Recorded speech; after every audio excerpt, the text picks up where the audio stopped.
The soldiers dragged him away from the house. The stand of trees and the blue backs of the men momentarily blocked Cara's view. When they broke, what she saw froze her heart, because even at 9, she knew. They'd seated him atop the leader's horse. A rope had been tied to a thick branch above his head, and the noose fashioned at the end of it lay around his neck.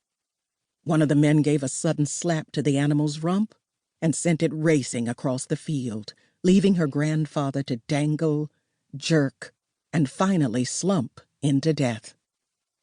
The Yankees next set fire to the modest, whitewashed house, totally unaware of Cara's silent watching. With what was left of her innocence, she said a prayer for her grandfather and hoped he'd be happy in heaven with her parents and grandmother. As the fire spread to the barn and adjoining fields, she took one last look at him on the end of the rope. Then she very slowly let down the door and descended into the solace of the darkness. Chapter 1. Henry Adams Township, Graham County, Kansas, 1882. Over 700 black people, farmers, ranchers, merchants, and craftsmen lived in the Great Solomon Valley, and it seemed to Cara that every single one of them had turned out this day for the parade honoring the 10th Cavalry. Making her way through the jostling throng was almost as difficult as it had been to keep her students under control that morning. The children were so excited about the festivities that they'd been impossible to teach, and Cara was pleased just to have been able to keep them inside the schoolhouse until dismissal time. She grimaced, then laughed at herself. She wasn't quite old enough yet that she could play the disapproving spinster schoolteacher, but she did wish that the town elders could have spent just a little of the money they'd put into refurbishing Main Street toward purchasing urgently needed books, pencils, paper, and maps for her students. Still, secretly, she did share the wish to have Henry Adams Township steal some of the thunder of the rival town of Nicodemus by doing a bang-up job hosting this event. Nicodemus was famous as the largest black settlement in the country. It put its smaller sister towns in the shade, and black people in Graham, Marion, Barton, and Rice counties, as well as those in the colony down in Cherokee County, established by Benjamin Pap Singleton and his Tennessee followers, justifiably wanted their day in the sun.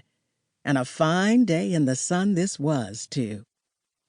The succulent scents of whole pigs and sides of beef cooking on spits over the newly dug pit behind Handy Reed's blacksmith shop were making Cara's mouth water. Red, white, and blue bunting proudly draped the buildings. American flags flew on poles erected at 6-foot intervals along the new half-mile length of wooden walk. All the colors and movement infected Cara with a sense of gaiety, and the fresh-baked pies, cookies, cakes, and lemonade being sold at a booth by the ladies of the AME Church made her look forward to a fattening treat at the end of the day.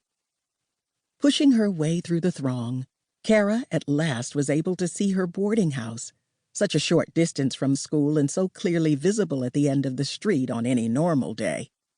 Finally, she made it to the crowded front yard. The owner and operator of the house, Sophie Reynolds, had foregone the parade activities in order to personally supervise preparations for the dinner that night in honor of the 10th. Cara sighed.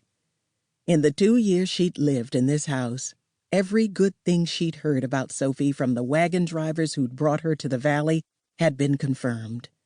Known for her good sense, her good heart, and the quality of her establishment, Sophie had won over Cara at once and become a friend. Before half a year had passed, Cara had begun to think of Sophie as a second mother. Suddenly shouts and cheers erupted from the crowd at the far end of the street, and the people around Cara echoed their cries. This was the moment everyone had been waiting for, the arrival of the 24 black members of the 10th Cavalry.